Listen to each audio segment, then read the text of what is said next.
el hijo que es más padre que el padre, o la hija que es más madre que la madre, la hermana mayor que es la madre del hermano o de los hermanos pequeños. Cuando reprimimos, normalmente la emoción sale a través del cuerpo. Que hay mucha violencia normalizada. Los papás ni siquiera saben que están ejerciendo ese tipo de violencia. En papás separados, mucha violencia vicaria. Nosotros tenemos una frase en el centro que es: de lo que se come se cría. Que claro, cada uno lleva su propia mochila traumática y todo el mundo tiene trauma. Es que no hay que normalizar el malestar. Y así, transgeneracionalmente, es como se van dando esos mandatos familiares y esos traumas que han vivido cada uno se van proyectando de persona en persona.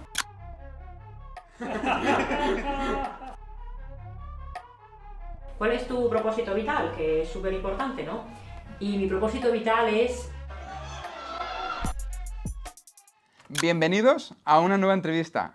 Nuevamente, y bueno, la invitada que traigo hoy, Lucía, os aseguro que os va a aportar muchísimas cosas interesantes. Pero antes quiero explicar por qué se ha dado esta entrevista, porque es que a veces el mundo es un pañuelo. Y bueno, si recordáis, hace unas semanas traje a Patri Mateo, una psicóloga que también tiene aquí un gabinete en Leganés y que fue compañera mía en la carrera. ¿Nuestra? Bueno, nuestra, por supuesto, de los dos, de Lucía también. Y a la vez, yo empecé el máster de Psicología General Sanitaria y hay una profe que a mí me encanta, es de Leganés y tiene el gabinete en Leganés. Me meto a ver su página y veo que la compañera de gabinete es Lucía. Digo, buah, pues yo tengo que entrevistar tanto a Lucía como a mi profe, que se llama Seile, en algún momento. Y bueno, ya cuando sale la entrevista con Patri, pues yo la paso por el grupo, el típico grupo de WhatsApp, ¿no? De la universidad. Eso es, que de los compañeros de compañeros de clase en psicología. Paso por ahí la entrevista y dije, venga, quien quiera, que me escriba, y quien tenga algo que aportar y tenga ganas, pues que venga a la radio. Y justamente, de todas las personas que hay en el grupo,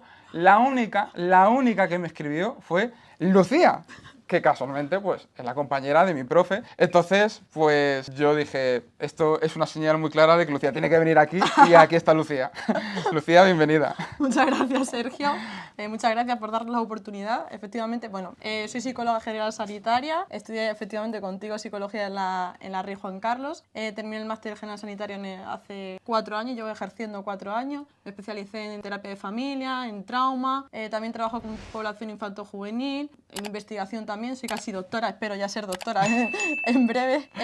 Tengo publicaciones científicas en dolor crónico, con eso ya está bien. Yo creo que ya está bien, ¿no? ¿Cuántos años tiene Lucía? Como 77 para haber hecho todo ayer eso. cumplí 28. 28, fíjate, pues yo los cumplo en un mesecito, o sea, si es que los dos del 95, pero mirar Lucía todo lo que ha hecho, o sea, una pasada. Yo creo que con todo lo que ha comentado es más que motivos para escucharla. Y bueno, decíamos antes, ¿no?, que eras de Vitoria también, ¿no?, por el tema del acento.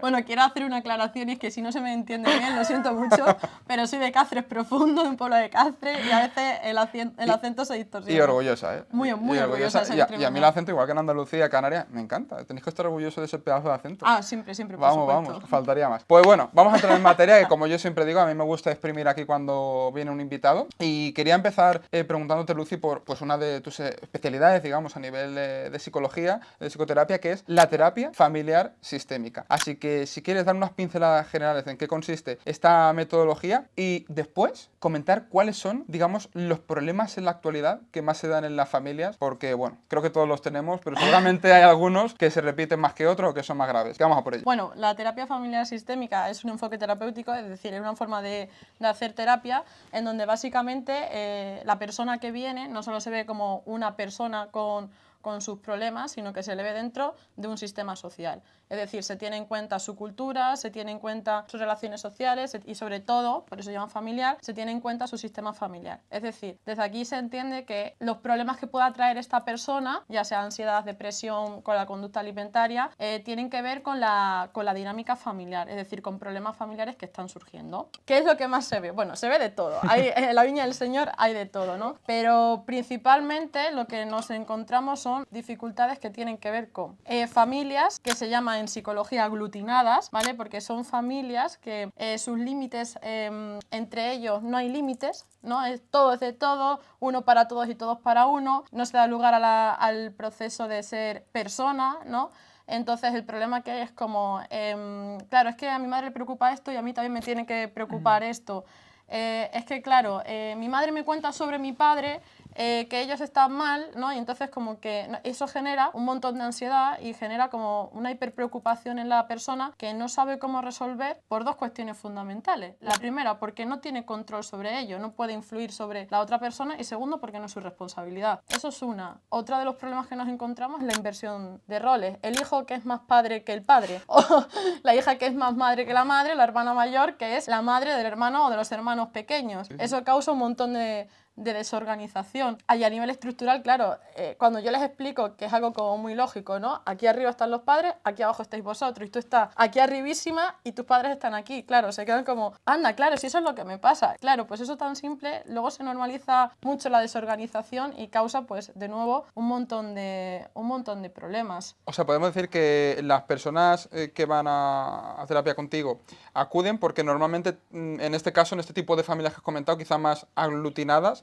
es como que son un perfil de personas jóvenes que tienen como digamos, la carga de que tienen que cuidar de todo ese entorno. Bueno, a consulta llegan muchas personas jóvenes, pero también llama la atención que, también os tengo que decir que este tipo de problemas lo descubrimos a lo largo de la evaluación. Una persona es rara, a no ser que sea como muy llamativo el problema familiar, no te llega diciendo, pues mira, es que en mi familia tenemos una inversión de roles que a mí esto me está preocupando muchísimo. No, esto lo descubrimos en la evaluación, y lo que hay también es mujeres de mediana edad, donde lo que están acostumbradas es a tener el rol del cuidador, a cuidar, por precisamente esta inversión de roles, o porque desde chiquitita así tiene que ser, y luego se dan cuenta que, anda, eso es que te está causando los síntomas que tú me estás trayendo. Síntomas, imagino, a nivel también somatizaciones, diferentes tipos, ¿no? No sé, imagino a nivel de ansiedad, incluso digestivo, de problemas de sueño. Pues es que síntomas, pues es como el COVID, ¿no? Tienen un montón, pero lo que más se ve son los síntomas clásicos de la ansiedad, la hiperventilación, la dificultad respiratoria, es que me duele el pecho, es que me han hecho un montón de pruebas y no tengo nada a nivel cardíaco, hay un montón de problemas digestivos, gastritis, colon irritable, epigastrio vago, es decir, porque tiene que ver con que nuestro cerebro está directamente conectado con el estómago, entonces todo se procesa ahí, pero además también estas personas, familias aglutinadas, lo que les pasa es que tienen que callarse, tienen que reprimir sus emociones porque no quieren preocupar al resto de la familia, y entonces cuando reprimimos, normalmente la emoción sale a través del cuerpo. Como dirían en alguna serie, te salen bultos, ¿no? Te salen bultitos por aquí, y entonces es cuando acudes a terapia, porque de repente te pasan cosas que no tienen ningún tipo de origen orgánico. Fíjate, o sea, entiendo que hay una, digamos, una dependencia tan grande entre esos miembros que precisamente como el no querer decepcionar por expresar esas emociones es lo que hace que ocurra esto, ¿no? Digamos. Pues es que a veces es por no decepcionar, muchas veces es por no decepcionar porque no quiero que me vean como imperfecto, porque tengo que ser salvador. Otras veces es porque no quiero apenarlos, porque sé que mi madre y mi padre se pondrían muy mal y no quiero causarles ese mal. Otras veces es porque me siento culpable, ¿no? Y la culpa es como, eso me lo tengo que comer yo, porque ellos no se tienen que hacer cargo.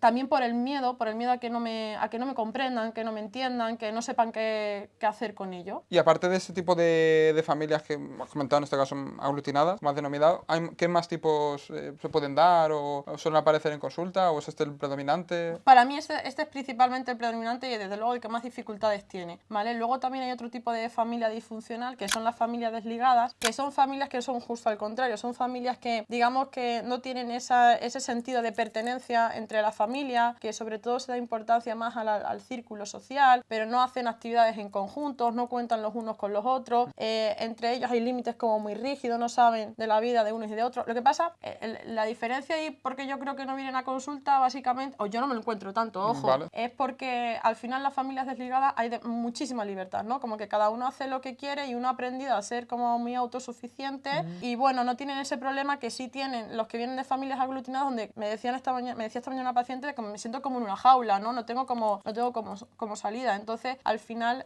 no lo ven tan problemático. Tipos de familias hay de todo tipo. Hay familias más funcionales, más disfuncionales, hay familias monoparentales. Bueno, ya nos metemos en las clasificaciones clasificaciones monoparentales, unipersonales, reconstituidas. Las reconstituidas es que de otra familia, la mamá y el papá se han juntado, se han casado o no, son pareja y tienen sus hijos y han formado una familia reconstituida. Alucinas. O sea, bueno, aquí ya te puedes encontrar de traumas, de historias que... Bueno, si tuviésemos que clasificar las familias por trauma, yo creo que no tendríamos suficiente espacio para poder abordarlo. Madre mía, ¿y por qué por qué se acaban dando este tipo de familias, en este caso las que tú tratas más comúnmente, aglutinadas? ¿Por qué suele establecerse ese tipo de relaciones? ¿Por qué se suele establecer este tipo de O sea, relaciones? eso es, a nivel de los padres, qué problemas traen de serie, o qué es lo que ocurre para que, digamos, esas personas no tengan su espacio de intimidad o haya un poco ese rango de libertad saludable, digamos. Vale, pues es que normalmente lo que nosotros detectamos cuando se trabaja con terapia familiar, se trabaja con una herramienta que es el genograma, donde se pone a los abuelos, hace como normalmente 3 generaciones, se pueden hacer más generaciones, a los abuelos, a los padres y al paciente que es el que está, al hijo, ¿no? Y si tiene hijo, pues también a sus hijos. ¿Por qué se hace esto? Porque al final, como sistema, la familia, nosotros tenemos una frase en el centro que es de lo que se come se cría, ¿vale? Entonces, ¿qué quiere decir esto? Que al final hay problemas generacionales donde las diferentes familias también se llama el trauma transgeneracional, ¿no? Van adquiriendo como esos problemas que tuvieron los abuelos y que se trasladan a los padres y que se van trasladando a los hijos. A ver, por ser un poco más concreta, ¿no? Me estoy acordando de una persona que durante su infancia vivió mucho caos, pero mucho caos. Diferentes mudanzas, diferentes colegios, su familia se quedó un poco en la ruina, se tuvo que poner a trabajar, vivió muchísima inestabilidad. ¿Qué es lo que ha pasado? Pero no le daba mucha importancia ni al afecto ni a las emociones, porque cuando estás en modo supervivencia, pues al final tampoco tienes mucho espacio para eso. ¿Qué le ha pasado a este paciente? Que una de sus principales preocupaciones, y que claro, se está pasando, digamos, de rígido y de estructurado con sus hijos, es todo tiene que tener una estructura, una rigidez, una estabilidad, y mi principal preocupación es que mis hijos vivan en una estabilidad, en una estructura, y todo como muy marcado, porque lo que ha vivido él es mucho caos. Entonces está vertiendo sobre su familia, proyectando aquello malo que vivió. Como lo que él deseaba, digamos, ¿no? Exactamente. ¿Cuál es el problema? Que a nivel emocional esta persona está trabajando, está muy cojo, no sabe, porque no lo ha vivido, no sabe lo que es leer que tu hijo esté triste, no sabe lo que es leer el enfado, no lo sabe porque no lo ha vivido. Entonces, ¿qué le va a pasar a su hijo si le vemos en consulta? Pues que tendrá problemas emocionales y tendrá problemas con que mi padre es demasiado rígido, y así transgeneracionalmente es como se van dando esos mandatos familiares y esos traumas que han vivido cada uno se van proyectando de persona en persona. ¿Y qué tipo así más de traumas? Por ejemplo, has comentado el tema de, en este caso, el caos en esta persona. ¿Cuáles más se suelen dar? Porque claro, o sea, pueden venir, tú bien comentas, 3, 4 generaciones. Yo qué sé, me voy a un abuelo, un bisabuelo que ha vivido una época de guerra y mucha escasez. Yo qué sé, que le han pegado sus padres. ¿Qué tipo de cosas suelen venir? Porque, aquí hay un montón de cosas. A ver, hay una cosa súper importante que pasó hace ya pues casi 100 años, que es la guerra, ¿no? La Guerra Civil Española,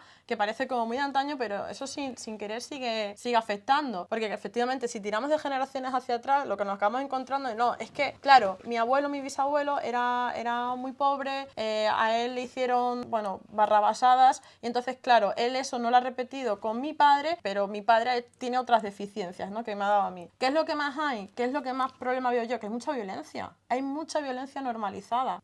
Violencia física y no física, entiendo. Claro, o sea, el problema de esto es que, claro, la violencia física es como ya está muy, muy expuesta, ¿no? Todo el mundo sabe que pegar palizas es malo. Antes eso no se normalizaba, ya sabemos que pegar palizas no está bien. Además es ilegal y es maltrato, ¿no? Un bofetón parece como que la gente todavía lo sigue normalizando, que ya os cuento que eso es igualmente maltrato y eso es violencia, pero la violencia psicológica no se ve tanto. La violencia psicológica no se ve tanto, y la violencia por omisión, que es uno de los problemas a nivel de maltrato infantil que más grave o más nos encontramos, que es, claro, como la violencia física ya no la sufre porque antaño se sufría, ¿no? Imagínate de una guerra, la cantidad de violencia que había, pues ahora nos encontramos con que hay mucho trauma, pero por violencia psicológica o por omisión, es decir, lo que no han hecho. Si ese niño lloraba, o si tú llorabas de pequeño, ya se le pasará. Eso es violencia. Ese niño no tiene habilidades, no tiene recursos para poder tranquilizarse. Eso nos pasa mucho. O sea, violencia por omisión sería un poco como lo típico de ignorar, digamos, ¿no? Ignorar, haber no hacer. Pasado. Eso es. La omisión es no hacer. No hacer, no... Por ejemplo, un tipo de omisión es al niño lo de la tripa, pues ya está, ¿no? Llévale al médico, porque igual no es nada, pero igual sí. Claro. Entonces, eso no lo estamos encontrando mucho últimamente y sobre todo en los menores, que muchas veces esa violencia por omisión, los papás ni siquiera saben que están ejerciendo ese tipo de violencia. Se me vienen tantísimas preguntas porque al final, o sea, es lo que hablamos, ¿no? Ser padre es muy complicado, ya no solo, o sea, es complicado en sí, sino porque tú al final, ese padre, esa madre, ha heredado una serie de comportamientos, igual, eso es, igual que se hereda una genética, lo que has dicho, de a nivel transgeneracional, comportamiento, formas de pensar, formas de actuar, formas de interpretar las situaciones, eso también tú lo aprendes. Y claro, inevitablemente, si para ti esa es tu realidad, tú eso se le vas a transmitir a tu hijo, incluso creyendo que está bien. Lo mismo, esa persona cree que está bien dejarle al niño ahí tal, porque no hay que sobreproteger, pero eso obviamente no, quizá no es la manera. Entonces aquí, Lucía, te quería preguntar un poco por cuáles, digamos, hoy en día que son los errores más graves que suelen cometer los padres, pero digamos en la actualidad, en esta época que estamos viviendo ahora. En esta época que estamos viviendo ahora. A ver, pues entendiendo el marco que hemos comentado antes, ¿no? Que todo esto que estamos hablando, desde luego lo más grave, lo que más nos encontramos en consulta es el maltrato. El maltrato infantil, ¿vale? El maltrato físico, el de omisión, el psicológico, también el sexual, que aunque parece que no, de los menores también, desgraciadamente, también se abusa. ¿Qué cosas graves nos estamos encontrando dentro de ese maltrato y en consulta? Pues, por ejemplo, yo me encuentro como en papás separados mucha violencia vicaria. La violencia vicaria, que es un término así un poco extraño, quiere decir que uno de los progenitores, uno de los padres, vamos a decirlo en común, malmete, ¿no? O tergiversa o manipula al menor, al niño, para que éste, bueno, pues tenga una visión negativa sobre su otro padre. Y entonces de esa manera pues se consigan custodias únicas, el menor no se quiera ir y al final lo que estamos haciendo es ejercer. Realmente no se perturba al padre o la madre contraria, realmente a quien se está produciendo un malestar bastante grande es al menor, porque es su padre o es su madre. Entonces estamos viendo una realidad que no es. Eso es uno de los principales problemas con que además cuesta mucho luchar, porque el papá o la mamá detrás de esto tiene una historia muy complicada normalmente, a veces también de maltrato con el otro progenitor, y entonces es como, no lo ven y no ven que, no, pero yo le estoy, incluso lo ven como, no, pero yo le estoy protegiendo porque yo sé cómo es esa persona. Bueno, pero contigo se ha portado de una manera, pero a lo mejor con su hijo es un padre adecuado, es una madre adecuada. Eso es uno de los principales problemas y con los que más nos está costando luchar. Otro de los problemas que me encuentro, la hiperexigencia. La hiperexigencia a los menores es una cosa muy bestia. La hiperexigencia por dos motivos fundamentales. Primero, porque los adultos vivimos en un mundo cada vez más exigente, bueno, ya has visto cómo llegaba con prisas, tú igual, ¿no? Nosotros, creo que tú no tienes hijos, ¿no? No tenemos hijos, pero claro, la gente que es adulta, que sí tiene hijos, el problema que tiene es que esto también se traslada al niño. Entonces, ¿qué hago? Pues como no llego hasta las 8 de la tarde, no llego a casa, te lleno de actividades, te lleno de cosas para que tú también estés ocupado porque no me puedo encargar de ti y lo que estoy haciendo es estresar sobremanera al menor. Y nadie le pregunta al menor, pero tú quieres hacer esto, pero tú ya no si quieres o no, tú lo necesitas, porque muchas veces ni siquiera lo necesitas ni estás feliz con eso. Entonces, esa es la primera parte. Y luego la segunda parte es que tenemos el modelo de que los niños cuanto académicamente mejor rindan, pues como que mejor van a ser en su futuro. No sé si la gente sabe que uno de los derechos fundamentales del menor es el derecho al juego. Y el menor no el menor de 5 añitos, el menor de 10 años, el menor de 12 años, el derecho a la socialización. Se lo estamos quitando por esa mega exigencia de tienes que sacar buenas notas, es que yo no puedo ocuparme de llevarte al parque, y eso es maltrato y se está normalizando en la sociedad. Total. O sea, es que ahora mismo se me vienen tantas preguntas, tantas cosas con este tema de la exigencia. Yo a veces lo pienso y digo, es que un niño que está primero que tiene que estar 800 horas sentado haciendo cosas. Lo segundo, eso, ¿no? Que le pones un porrón de cosas a hacer que ni siquiera le has preguntado. Claro, también en parte porque los padres, esa exigencia, el trabajo, el tipo de trabajo que hay hoy en día, muchas veces tantas horas, hacen que no les quede otra para que el niño tenga un cuidador, que es el que se encarga de esa actividad. Claro, y no solo un cuidador, porque es súper gracioso, porque esto pasa, de verdad, esto me parece surrealista, pero pasa en consulta, es una de, a ti no te da tiempo porque trabajas tropecientas horas, que entiendo que es para llevar dinero a casa, o sea, yo lo entiendo, pero claro, tú traes al niño a consulta para que yo te le eduque en 1 hora a la semana, para que tu hijo obedezca límites, para que tu hijo se regule emocionalmente, para que tu hijo saque buenas notas. Yo no puedo hacer eso en 1 hora a la semana, ¿no? Y además es como te dicen, no, pero es que no está funcionando. Ya, pero yo necesito que tú pases tiempo con tu hijo para que tú esto lo hagas tú en casa. Yo no tengo una varita mágica para poder modificar a tu hijo de cosas que a lo mejor tienen ya 14 años y se nos está yendo de las manos todo lo anterior que no se ha hecho o que no se ha estado haciendo bien, y no lo juzgo porque igual era desde el querer cuidar, pero ya está mal hecho. Y un padre en esa situación, o sea, digamos que está pillados a nivel económico, que ahora mismo ese trabajo no le puede dejar, ¿qué podría hacer? O sea, ¿por dónde podría empezar para ayudar también a su hijo en este sentido? Esto no lo hemos encontrado en numerosas ocasiones. Mira, yo no puedo dejar lo que estoy haciendo, yo lo entiendo perfectamente, y mi mujer o yo que estoy separado o soltero no puedo hacerlo, vale, bueno, pues teniendo en cuenta que contamos con esto, por lo menos vamos a tratar que el tiempo que pasemos o que pases con el menor que sea de calidad, porque a veces, claro, haciendo el papá o la mamá también, o los papás tienen que hacer un sobreesfuerzo. ¿Por qué? Porque la consecuencia también de tantas horas de trabajo o de tanta historia que tienen que llevar a sus espaldas, que llegan muy cansados, no tienen espacio mental para el esfuerzo que supone la paternidad. Entonces, al final, yo les pido siempre un esfuerzo de, vale, pero por lo menos el tiempo que pases con el menor que sea de calidad, vale, pero por lo menos si tú propones un plan, pregúntale a él si también le apetece, es decir, por lo menos los espacios que tengas, cuenta con él, ¿vale? No des por hecho cosas. Que estamos llegando a un punto que estoy pensando, me están viniendo un montón de cosas según estás comentando esto. Claro, yo pienso en la sociedad que estamos construyendo, es que realmente, o sea, ahora mismo es como un agujero un poco sin salida. Yo no sé cómo se podría empezar a solucionar esto, solo se me ocurre dar marcha atrás en el tiempo, volver a la época casi de las cavernas y no sé, pero... Y a ver, vamos a solucionar, ¿no? Que hemos hecho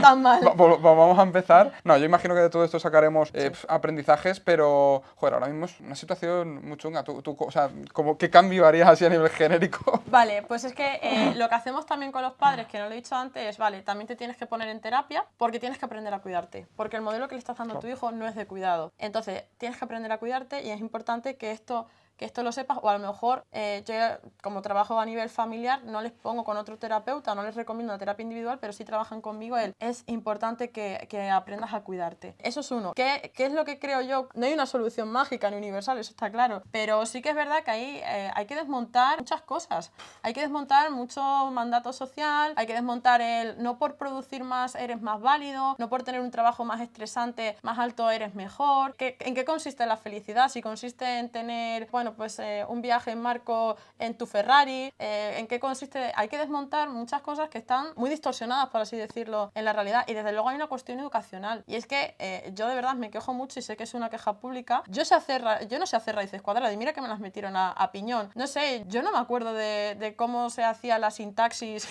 con el complemento de régimen verbal, y me la han metido a piñón, pero es que hay ciertos aprendizajes que de verdad me parecen necesarios, pero también hay otros que se nos olvidan. Los niños, ahora afortunadamente en las escuelas se están metiendo más educación emocional, pero una de las soluciones que yo veo es educación emocional desde la base, desde que le metes en el colegio, desde que le metes en la guardería. Y por supuesto que ya hay entidades públicas que lo están creando, que son las escuelas de padres. Los papás, ser papá es súper complicado, pero muy difícil. Yo por eso no quiero ser madre, porque me parece una hiperresponsabilidad. Yo tengo muchas ganas, Lucía, no me las quites. Voy a terapia. Entonces voy a terapia. Voy a ir antes, voy a prevenir. Claro, voy a terapia a curarte tus cositas, que no se los vuelques a tus hijos, ¿no? Pero creo que es importante en una labor tan compleja, donde no hay una varita mágica, donde no hay un manual de instrucciones, que por lo menos ciertas cosas mínimas, como por ejemplo cómo funciona un niño, en qué etapas evolutivas se encuentra cuando está, por ejemplo, con 7 años, por qué con 8 añitos vienen con pesadillas, por lo menos que ellos sepan qué es lo que tienen delante, porque muchas veces ni lo saben. ¿Por qué un niño a lo mejor cuando está triste realmente está montando una rabieta? Eso tampoco se sabe. Se quedan con que, mírale, la que nos está liando. No, tu hijo lo que le pasa es otra cosa, pero no lo saben, porque no hay una educación con respecto al vínculo, con respecto al apego, con respecto a las emociones. Y en este sentido, claro, ir a terapia obviamente sería lo ideal, pero ¿hay algún libro que recomiendes? Algo que se lo pueda leer un padre y diga, coño, ya aquí tengo por dónde empezar. Bueno, pues yo siempre de primeras mando el libro de Daniel J. Siegel, ¿vale? Que también lo tiene Álvaro Bilbao, que es El cerebro del niño, ¿vale? El cerebro del niño es un libro súper bueno, o desde mi punto de vista todo se ha dicho, que ayuda a poder ver cómo funciona efectivamente el cerebro de los pequeños. Y luego para los adolescentes hay un libro que se llama Tormenta cerebral, que también es de Daniel J. Siegel, que es muy bueno para entender un poco cómo funciona la mente de los adolescentes. Luego también Rafael Guerrero, que es psicólogo con el que yo también he tenido la suerte de formarme, tiene el libro de Educación emocional y apego, que te dice un poco cómo desde la base educar, pues eso, en la educación emocional. Y además tiene un libro que ahora mismo no recuerdo el título, pero que trata de cuentos de cómo los papás se lo pueden explicar a los hijos para educar, pues eso, en el vínculo y en la regulación emocional. Y luego está Cristina Cortés con Mírame, Siénteme. O sea, Con que se lean uno de los que has dicho, yo creo que ya, ya van a tener ahí un mundo abierto un para... mundo abierto súper importante. Pero estoy completamente de acuerdo con lo que has dicho, porque es que primero hay que cuestionar muchas creencias, digamos, que tenemos de serie a nivel de la forma de vida que tenemos que llevar, y luego en el colegio es mucho más necesario esa educación emocional y ese autoconocimiento, el irse conociendo a uno mismo de base, también incluso a nivel de qué habilidades trae uno más, qué cosas se le dan mejor, cuáles son sus gustos, ¿no? Es que a mí me parece muy complicado y yo entiendo a los papás y a los adultos, porque para eso soy psicóloga. Perdona que interrumpa el vídeo, pero si lo estás viendo es porque eres una persona totalmente comprometida con su salud mental. Así que si quieres seguir diseñando una nueva mente que te permita esquivar los problemas psicológicos que cada vez afectan a más personas en el mundo moderno, no te olvides de echar un ojo a todo lo que te dejo para ayudarte en la descripción y suscribirte al canal para no perderte ningún vídeo. Y ahora sí, continuemos. Me parece muy complicado porque en un mundo donde hay tanta exigencia, donde tienes que dar tanto de ti, donde tienes que tener tantas cosas en la cabeza, a veces es complicado tener tiempo para conocerte. Y tener tiempo para conocerte, a mí hay una paciente que me encanta porque me dice, claro, es que yo he descubierto que no sé poner límites. A mis 50 y tanto tiempo he descubierto que no sé decir que no. ¡Wow! ¿Qué has estado haciendo? ¿No? Pues has estado haciendo un montón de cosas como para no saber que tenía ese problema y que, claro, eso le está llevando a sentirse agobiada, a sentirse invadida, y entonces lo que hace es rechaza las interacciones sociales y cae en el aislamiento. Claro, es súper importante conocerse, conocer cuáles van a ser mis fortalezas, cuáles van a ser mis debilidades. Si mi hijo hace esto, ¿qué es lo que me está tocando a mí? Porque claro, cada uno lleva su propia mochila traumática y todo el mundo tiene trauma. Todo el mundo. No pasa nada, son cosas de la vida. Entonces, lo que pasa es que a veces en la crianza de los menores, nuestros menores nos tocan nuestras propias heridas y tenemos que saber qué es lo que nos va a tocar nuestro hijo para, sobre todo, saber manejarla. Por ejemplo, una cosa que me encuentro mucho en consulta, personas que han vivido trauma de humillación. Una persona que ha vivido trauma de humillación, cuando tu hijo con 13 años te vacila, porque los adolescentes vacilan, porque ¿qué le vamos a hacer? Lo hacen, se comportan de manera agresiva con ellos. Y yo les digo, a ver, no está bien, hay que poner un límite, hay que explicárselo, pero no se merece ese nivel de, o no es adecuado ese nivel de violencia para lo que ha hecho tu hijo. Ya, pero es que yo ya, pero entonces ya estamos hablando de lo tuyo.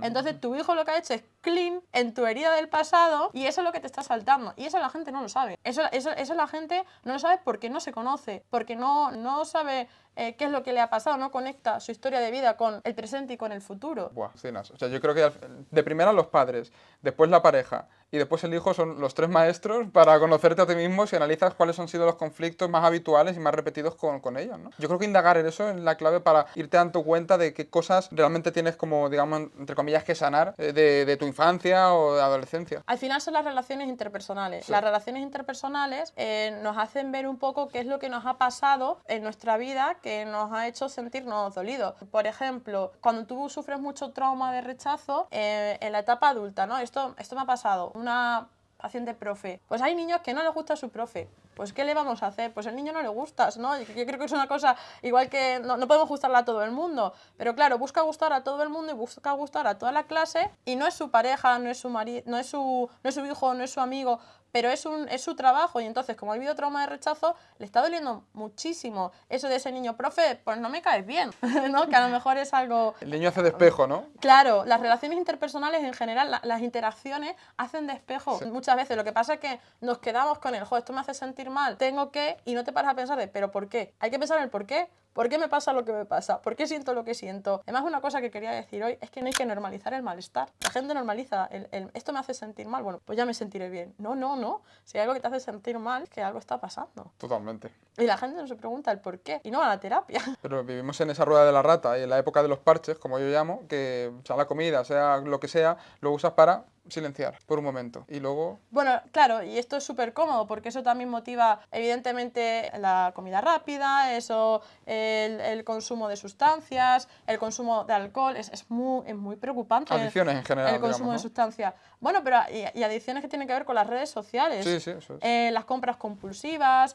la adicción al trabajo, que poco se habla de la adicción al trabajo, pero eso también existe. Al final, como tú bien dices, es una rueda donde o sales o no te permite poder conocerte y sin querer eso al final se traslada a los menores. Y entonces, claro, tú llevas a tu menor a tu consulta y te dice la psicóloga del niño, no, es que a ti lo que te pasa es esto, ya. A mí me pasan muchas otras cosas y es como, Ya ves. ya, pero no te estás dando cuenta. Y es que fíjate, estamos en un punto en el que, bueno, la natalidad está cayendo en picado por este cambio de estilo de vida. La gente que no lo tiene, pues nada, no lo tiene. Pero la gente que lo tiene, encima se encuentra con una vida que, pues lo mismo no puede pasar tiempo con el hijo, o lo que pasa es muy escaso o incluso de mala calidad. Y es como, buah, o sea, hay que empezar a solucionar estos temas Hay porque que si no... empezar, claro, E incluso a cuestionar todo el tiempo que se nos exige o que se nos dice que hay que trabajar, porque también es una de las cosas que hace que mucha gente diga no quiero tener hijos porque es que no tengo ni tiempo. efectivamente. No, sí, eso yo lo he escuchado en adultos, en vida personal, pero vamos a ver, ¿yo en qué momento me pongo a tener hijos? Para empezar, no tengo casa, yo sigo viviendo con mis padres o vivo de alquiler, no puedo darle esa estabilidad. Mi pareja trabaja de tanto a tanto y yo también, si solo nos vemos por la noche, ¿en qué momento le dedico yo espacio y tiempo a un niño? ¿No? Hay gente que tiene esa responsabilidad, esa capacidad de poder ver esto, entiende que es un poco inviable y además, si me quiero comprar una casa, yo no puedo tener un hijo, ¿en qué momento ahorro? Si ahora no ahorro, ¿cuándo ahorro? Si tengo un niño, ¿cómo lo hago? Sí, claro. Por eso también se ve por eso la terapia también familiar, porque todos estos sistemas que pasan, pues también hay que poder verlos, ¿no? A nivel económico, a nivel social, a nivel cultural. Es algo que, bueno, como sociedad yo creo que nos tenemos que empezar a plantear porque me parece una decisión hiperresponsable el hecho de no tener un hijo sabiendo que no puedes, que es que no vas a poder cuidarlo bien. Pero también es una cosa que yo creo que hay que cuestionar e incluso ya no el cuidarlo, sino, ostras, es que el ambiente que yo tengo tan estresante, es que eso luego se lo transmites, o sea, cuando lo concibes, es que vamos Claro, a ver. y el problema, claro, totalmente, y además el problema de todo esto es como, y ahora, yo me ha pasado con papás y ahora me llega el niño con problemas. Digo, ¿cómo y ahora te llega el niño con problemas? Es que tu hijo iba a tener problemas. Si pensabas que tu hijo iba a ser perfecto, tú estabas equivocado, porque, o sea, yo les digo, es que el problema no es que tu hijo tenga problemas. El problema es que tú tienes tantas historias que no puedes dedicarle más espacio mental y de tiempo a poder solucionar esto. Entonces, claro, llegan exhaustos y a lo mejor tu hijo está sufriendo un proceso que esto también pasa, de bullying, y no nos estamos dando cuenta. Y luego además, como muchas veces la mayoría de papás lo hacen, quieren cuidar a sus hijos y tratarlos bien, dice, jolín, ¿cómo no me he dado cuenta? ¿Y en qué momento? Y además el niño lo ve, porque los niños son súper listos, los niños lo captan todo. Y claro, tú ves a un papá cansado, ves a un papá mamá, hablo en general, malhumorado, le ves que no tiene tiempo, que está en el ordenador, papá, no, déjame que estoy terminando una cosa, mamá, no puedo porque estoy con la cena. Y claro, cuando el niño expresa lo que siente. Y justamente ahora estás hablando del tema de los niños, incluso los adolescentes, todos los problemas que también ellos están arrastrando. Para ir acabando un poco con todo esto que estamos hablando, ¿qué está pasando hoy en día, Lucía, con el tema de las intenciones autolíticas, de incluso suicidios en jóvenes? O sea, ¿qué es lo que está desencadenando que cada vez haya más este tipo de problemas también? Pues desde mi punto de vista, evidentemente todo lo que he mencionado anteriormente tiene un gran peso, que los jóvenes hoy en día se autolesionen. Me parece que es una verdadera pandemia lo que estamos sufriendo con, ya no solo con el suicidio, porque el suicidio es lo último, pero antes de llegar al suicidio ha habido autolesiones de muchos tipos diferentes. Hay supervivientes autolesiones que no tienen que ver con consumar la muerte, por así decirlo. ¿Y qué está pasando? Está pasando que no se les atiende, no se les escucha, se minusvalora lo que están sintiendo, hay procesos de hecho, a veces se dice como que es para llamar la atención incluso, ¿no? Claro. Eso llega a decir. Yo escucho en consulta, es que, no, pero yo digo, a ver, tu hijo me ha comentado que se ha autolesionado, un problema grave. Sí, bueno, pero eso es para llamar la atención. Ya, pero si tu hijo está llamando la atención porque algo le pasa, no banalicemos el llamar la atención, es que entonces algo le está pasando. No se les atiende como necesitan, porque no saben los papás, porque no tienen tiempo, porque está habiendo mucha violencia normalizada, incluso entre los propios compañeros. Los procesos de bullying son muy complicados si no se detectan a tiempo. El niño no puede hacer frente a que su grupo de iguales, que va a ser su grupo de referencia a la adolescencia, no le quieran y le rechacen y le vejen y le maltraten. Y al final, si no hay adultos que paren esto, dicen, pues sí, yo no puedo. Y los adultos no pueden, es que no puedo con la vida, no puedo con este sufrimiento. Mucha gente se suicida porque no puede con más sufrimiento y nadie ha atendido ese sufrimiento o no como se necesitaba. Y luego a todo esto que has comentado, encima se le suma ya, pues yo que sé, que encima por redes sociales, veas X cosas, un poco el estilo de vida moderno de dormir mal, tema de descanso incluso. Bueno, es que claro, luego te encuentras con que los niños no descansan, los mayores no descansamos, el el cansancio desde luego hace que todo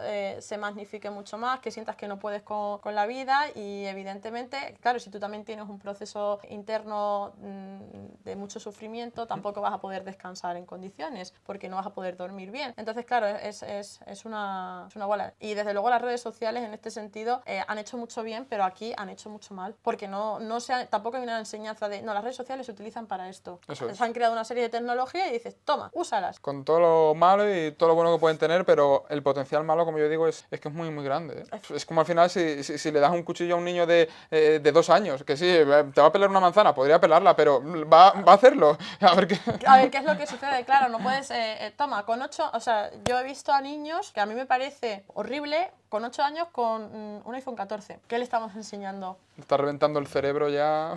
Con una hiperestimulación, no le vas a dejar que se frustre, va a tener todo inmediato y le vas a decir que en la vida todo se consigue a golpe de toma dinero. Bueno. Pues, Lucía, me quedan preguntas en el tintero, pero se nos está acabando el tiempo. Volverás otra vez, que no te quepa duda. Y quiero pasar y también incluso con Seila, las dos, Seila por separado, y quiero que vengáis aquí porque estos temas son súper interesantes.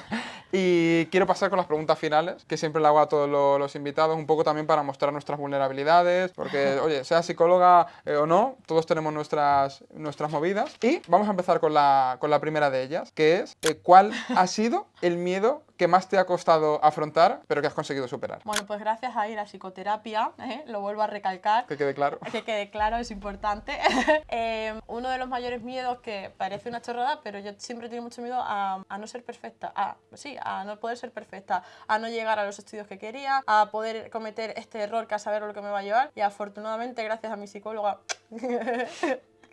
he conseguido poder ver que fallar está bien, que los psicólogos somos humanos, que tenemos errores en psicoterapia, que nos podemos equivocar, que nos olvidamos de las cosas y que no pasa nada. Qué bueno. Que se puede vivir así también. Joder, pues a tu psycho, si tú me pasas el contacto, yo también lo traigo para acá. Porque... Bueno, vente a SBR Psicología. Vale, que también te podemos tratar bien. Qué bueno, qué bueno. No, para entrevistarla también, o sea, porque, joder, esos temas son muy interesantes, tema de perfeccionismo, tal. Y bueno, la siguiente. ¿Qué harías ahora mismo, si no tuvieras miedo? Espero que no sea salir de aquí corriendo. Bueno, siempre se tiene miedo, quiero que eso quede claro. Eso es. En este mundo ideal en el que no se tuviera miedo, pues yo lo tengo muy claro. Yo me iría a Gran Canarias a vivir la vida en la playa. Ostras, ya está. Acento extremeño y canario, eso mal no puede salir. Eso nunca puede salir mal. Joder, qué bueno. Y me ha encantado eso que has dicho, porque no se trata de no tener miedo, sino de aprender un poco a bailar con ese miedo y aprender quizá a relacionarte, gestionarlo, ¿no? Hombre, el miedo es una emoción claro, básica, claro. Nacemos con ella, no es una cuestión de eliminarlo. Yo no tengo miedo en la vida. Bueno, pues usted es un temerario, si usted no tiene miedo. Es una cuestión de esto que tenemos, que a veces se magnifica y es más grande, a llevarnos bien con él, a gestionarlo, a entender por qué está ahí y a educarlo también. Brutal. Y para acabar, si ahora mismo tuvieses que dejar un aprendizaje, algo, aunque sea una frase, porque todo lo que puedes, no sé, imagínate que te vas a Marte y ya no vas a poder dejar nada, digamos, en la Tierra. Algo, eso único que dejarías, esa enseñanza, ese aprendizaje que incluso con tus pacientes también hayas aprendido a través de toda la experiencia en las sesiones, ¿qué transmitirías a la gente que nos está escuchando para diseñar una nueva mente?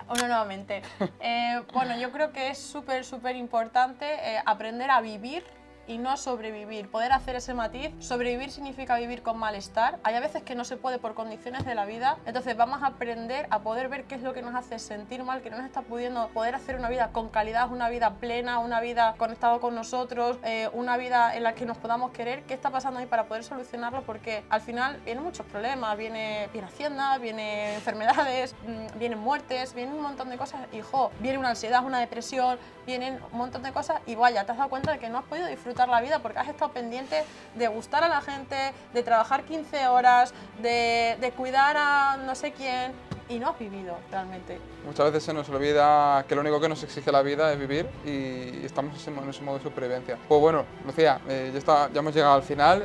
Muchísimas gracias por todo lo que has aportado. Te aseguro que volverá porque me queda con un montón de preguntas en el tintero. Son temas muy interesantes. Seguro que la gente también quiere que vuelvas. Y bueno, antes de acabar, me gustaría que dijeses dónde te pueden encontrar, ya sea a nivel de sesiones, redes sociales, en fin, lo que tú quieras comentar. Y ya de paso, pues que despidas el episodio con el mensaje que tú quieras. Bueno, el mensaje desde luego que voy a dar es que todo el mundo debe ir a psicoterapia, absolutamente todo el mundo, por lo menos para probar qué se siente y qué es lo que puedes mejorar, si es que hay que mejorar algo. Para eso nos podéis encontrar, bueno, yo hablo en plural porque yo trabajo con un equipo maravilloso, trabajo con Seila, efectivamente, aquí en Leganés, al lado de La Cubierta, en Pensamiento 12, en SBR Psicología, y nos podéis encontrar en Instagram, SBR_psicología. También tenemos la web www.sbrpsicología.